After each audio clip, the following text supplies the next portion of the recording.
Together Christmas, so I want to dedicate this podcast to Come Together Christmas, right? And I like basically the take toys in, take donations to get toys for kids that can't have toys. Yeah, so it's called Come Together Christmas Appeal. So if anyone can donate anything or even donate toys, it'd be sick. And So there's the page. I'm gonna put the link in the bio. So if anyone wants to donate anything, they can and whatever. Right, yeah. Tom and Ollie aren't here because they're busy, and it's obviously a busy period, busy time of the year and stuff. And obviously Christmas, I'm going to try and get this podcast out before Christmas, this episode. So it's just going to be us for the full duration of the podcast. Yeah, so I wanted to move in straight in with questions because be asked. First of all, give us there's a few different types of ways you can be a DJ, Andy. So if you can just give us the few different types of, I don't know, what do they call it, the genres? Because I know there's a few different types of music that you can actually... Mate, there's millions. Well, there's yeah, absolutely millions. Hip-hop to disco to house, funky house. Yeah, because I know there's a few different ones, but if you were to say the top three now, local DJs that you interact with, who would what's the top genres? I know there's a big difference, and just tell us the difference between dance and techno and whatever. Well, again, the whole genre, you can't pinpoint them all because it's literally it's between different, people will be playing tech, for instance, people will be playing techno. Tech house is different from techno. It's a lot slower. You've got everything from trance to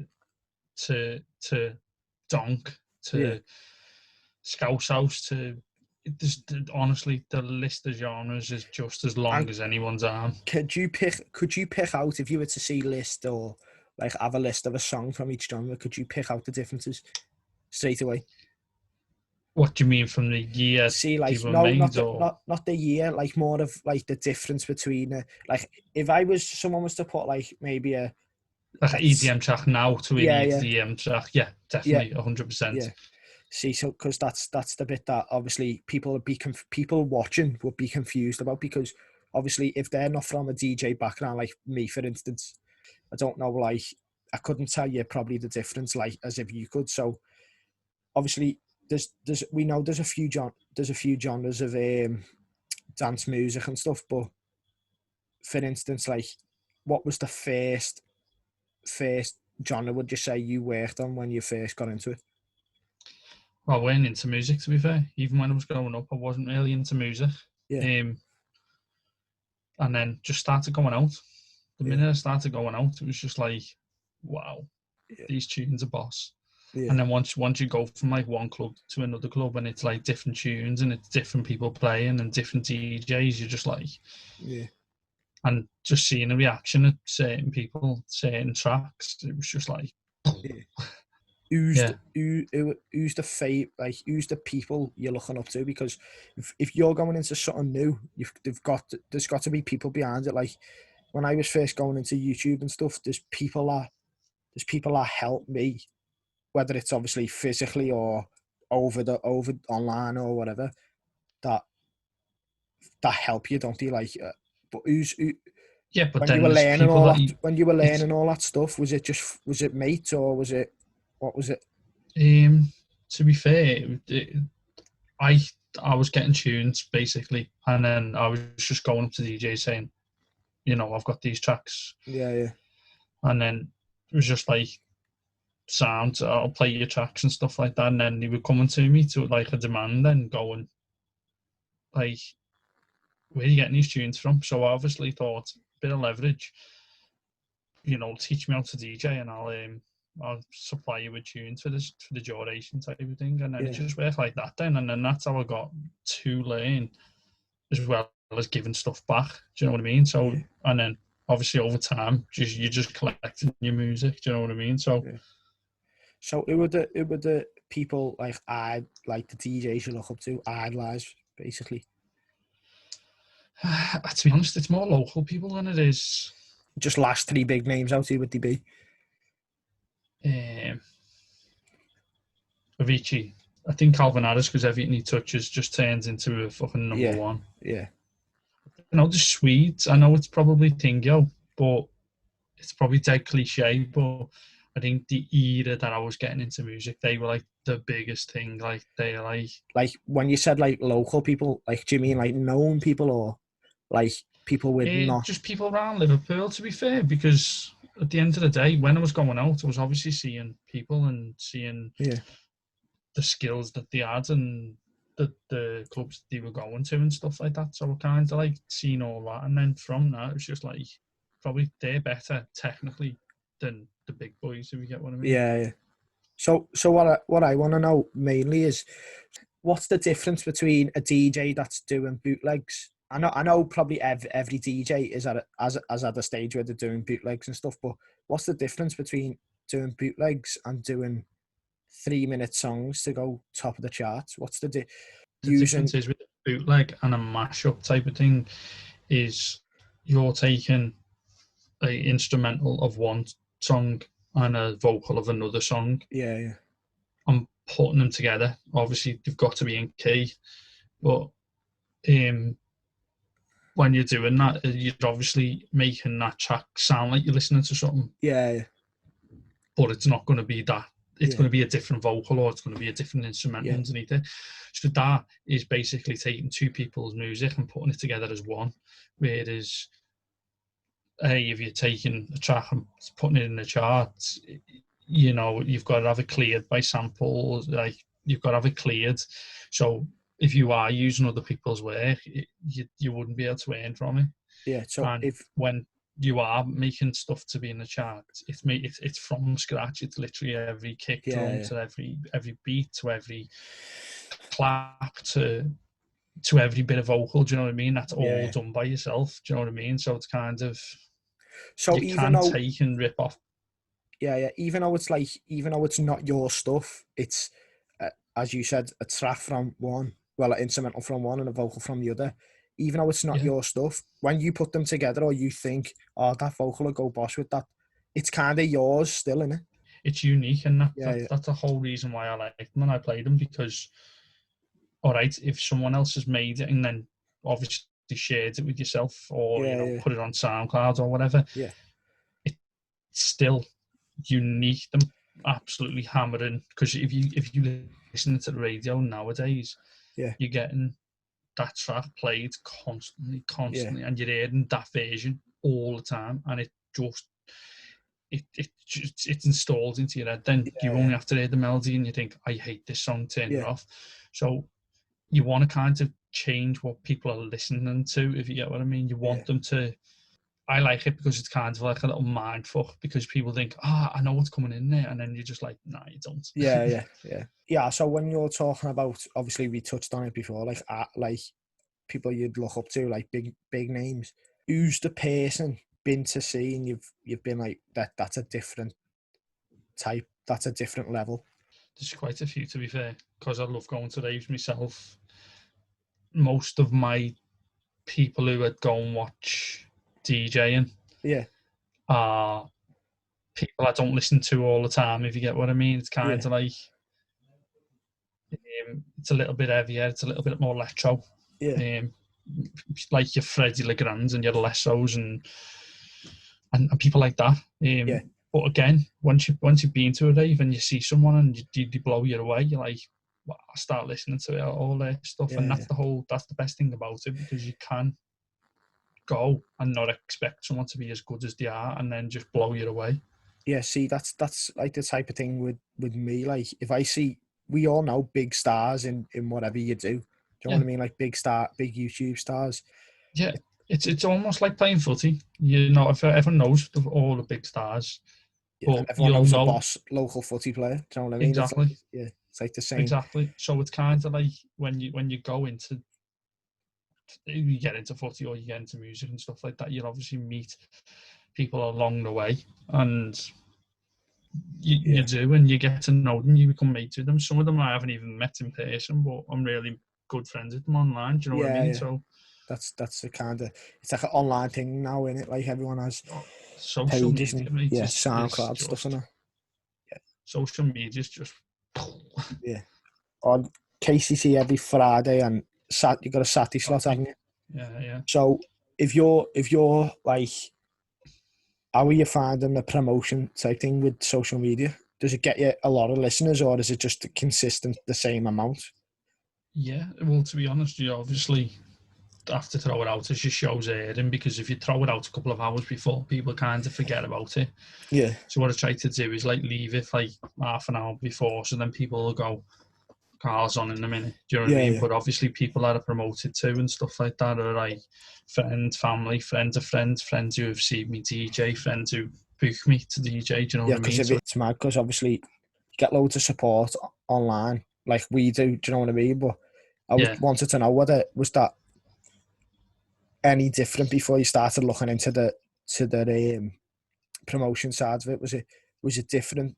Let's say were you on the radio before you promoted it for a bit? No, well, what it was, the minute lockdown started, I got asked to do like a guest mix for it, which was to cover the slot that I'm doing now, which was the Friday 2 till 3, and it was just to cover like just getting people in the mood for the Friday before the drive time, and then obviously basically just getting there before the weekend crew get in. Do you know what I mean? Yeah. And I've basically kept it since. I'm on a 2-hour slot now over Saturday, and that's 9 till 11. So I think that's like, for me, obviously, if the world was normal, that people are getting ready to go. Yeah, people are getting ready to go to town. Slot on Saturday night where I'm thinking prime time. The social interaction isn't that great because everyone's busy. It's a Saturday night. Everyone's either out, they've gone for a meal, they're having scran, they're having a night in, watching a movie. It kind of like, it doesn't dishearten me, but it's kind of like, I probably know there's more listeners listening on a Saturday, but less interaction. Do you get what I mean? So do you ever, like we were speaking about it before, but do you ever feel like you would ever take the step of going from these massive bootlegs to like making your own instrumental, making you someone to get your own vocals and stuff? Would you ever go into that step of making 3-minute dance music? What's, again, with the 3 minutes that you're saying, that's only what you're listening to on a radio. Well, yeah, that's what I mean. If you're a DJ, you've got intros and outros, which is normally like 30 seconds to a minute either side. That's for you to mix it in. I'm at the minute right now, I'm in a course doing music production. Yeah. With Modin in Liverpool, which is a really well-known brand. But obviously, lockdown, it's been over Zoom and stuff like that. I'm still currently doing it, so it's kind of like it's in the process. I am getting there. Yeah. My end goal, but again, I've got a lot to focus on. I've still got to make a living. Yeah, still got to make a living. Still got to make radio shows, and that's the thing. You've got to prioritise. Like, as I was saying on the last podcast, I think it was the last podcast, that might not have been in the actual podcast, but I was saying like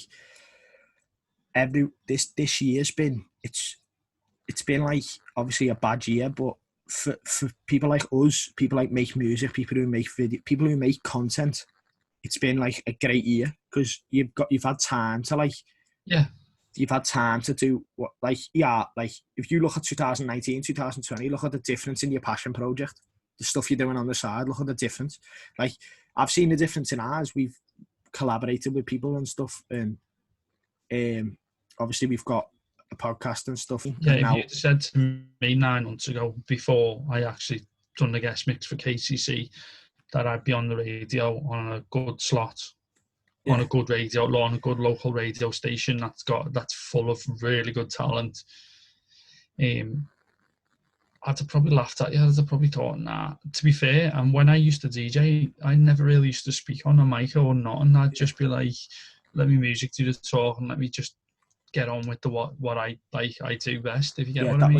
That was like me, like in school, I'd make little videos and then delete them and then video, and then just voice videos, then just gaming with me voiceover and stuff that I didn't want to do. Where I want to be doing this stuff, but this year's made people go, I'm not asked. Do you know what I mean? I'm not bothered. I just want to go in and do exactly. it. Do you know what I mean? Obviously, we've got the full podcast, like 30 to 35 minutes. And then we've got like little clips. So like this will be getting like sections into little clips. That's give us time to do all that, because yeah, we can edit the full podcast, but for you to then go and do little segments of it, it's got to go through. You've got to go through the procedure properly. Do you know what I mean? It's give us time to do all that. Like I had time off college, but when you're working from home, all your mindset is fly your work, and then you can do what you want to focus on. Do you know what I mean? Well, my mindset is like, my mindset was like, get a job and just do this on the side, but until it blows up, and that's exactly where I am. But I was thinking that in school, and that's exactly what I'm doing now. So I'm not doing nothing away and planning.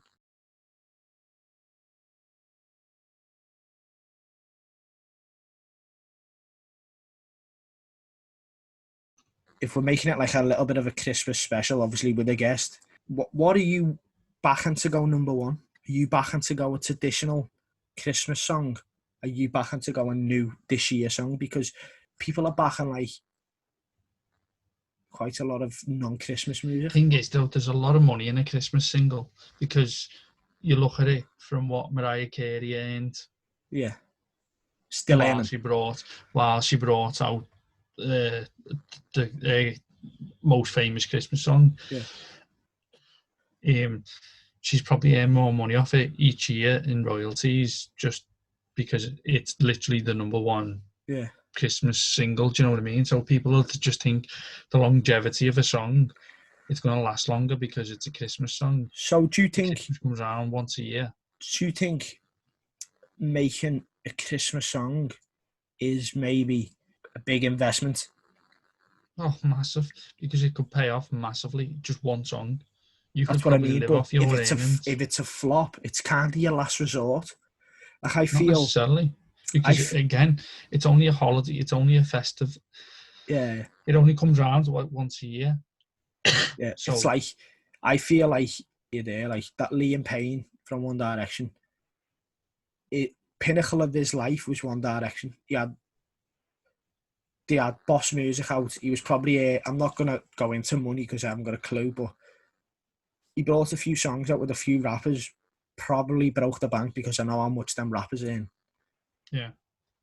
And doesn't make music, whereas in One Direction he's making consistent music.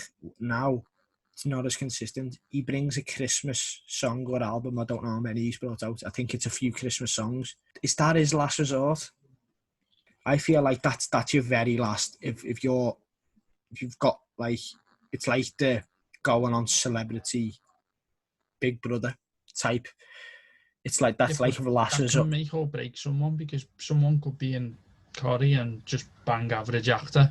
Yeah. And being in there a while, go on, I'm a celeb or Big Brother, and could make the career, become a movie star, become bigger. That's what I mean. Yeah. So get their own show. Or it's a stepping stone for big people, but then to a public eye, it's a really big step down for a big star. Do you know what I mean? Again, all the big stars do Christmas singles. Robbie Williams does singles. You've got the biggest stars in the world. John Lennon's done one. Yeah. You've got Bublé, only comes out every year.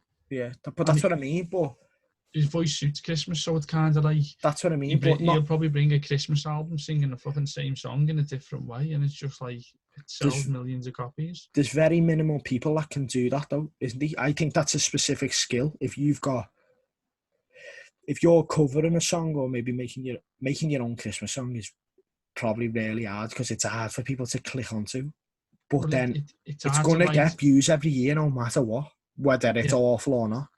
Yeah, that's the thing, and it only has to go on one person's Spotify playlist, and it's like bang, YouTube playlist, and it's just like, no matter what, it could just be background music and it's still getting listens and watched and stuff like that, watch minutes and stuff. So you've kind of, it's definitely something to look into. But again, it's what you write that isn't already out.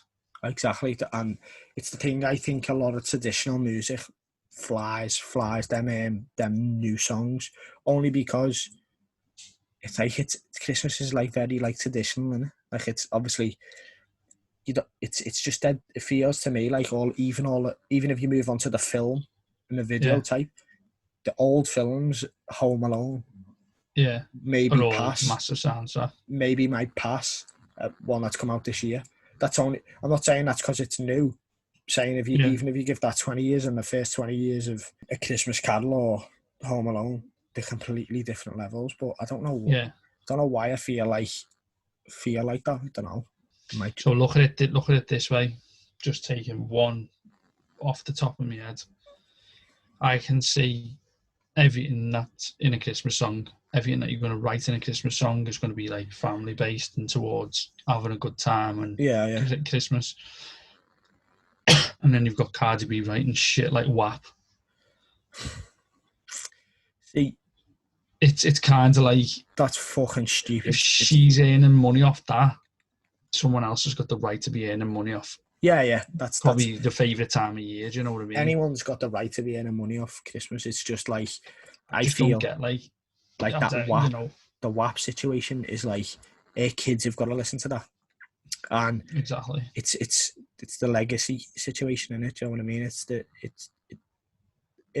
I mean, it earns a lot of money, so it's when you move on to like Cardi B writing songs like that, it's a lot different. But so last resort of Liam Payne writing a Christmas song and doing a few Christmas songs to Cardi B.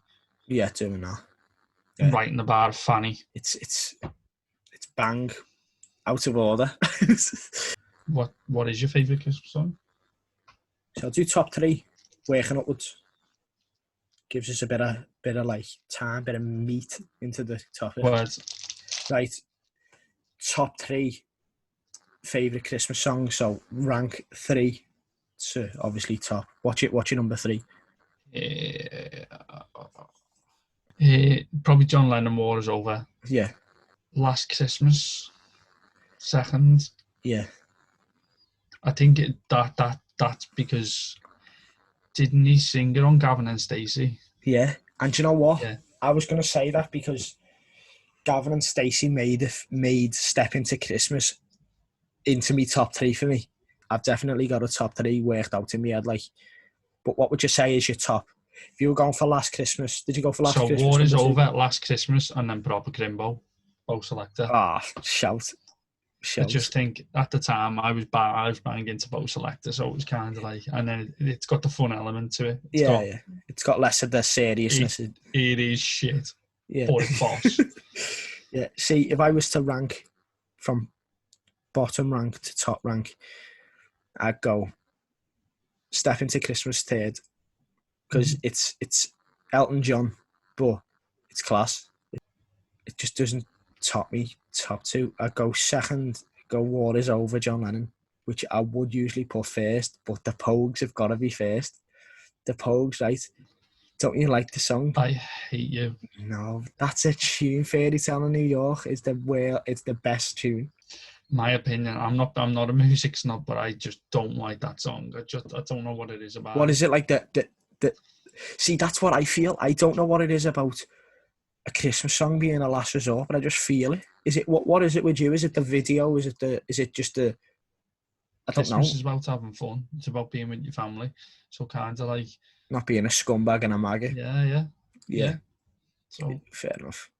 I am thinking about swapping the Pogues and John Lennon now because John Lennon is like it's not just about Christmas, is it? It's about like a bit bigger picture to Christmas. War Is Over, stuff like that. It was political in a sense, but. And at the time, he was a big figure. But I mean, I don't know. It's just like something about the Pogues. It's class. I get it.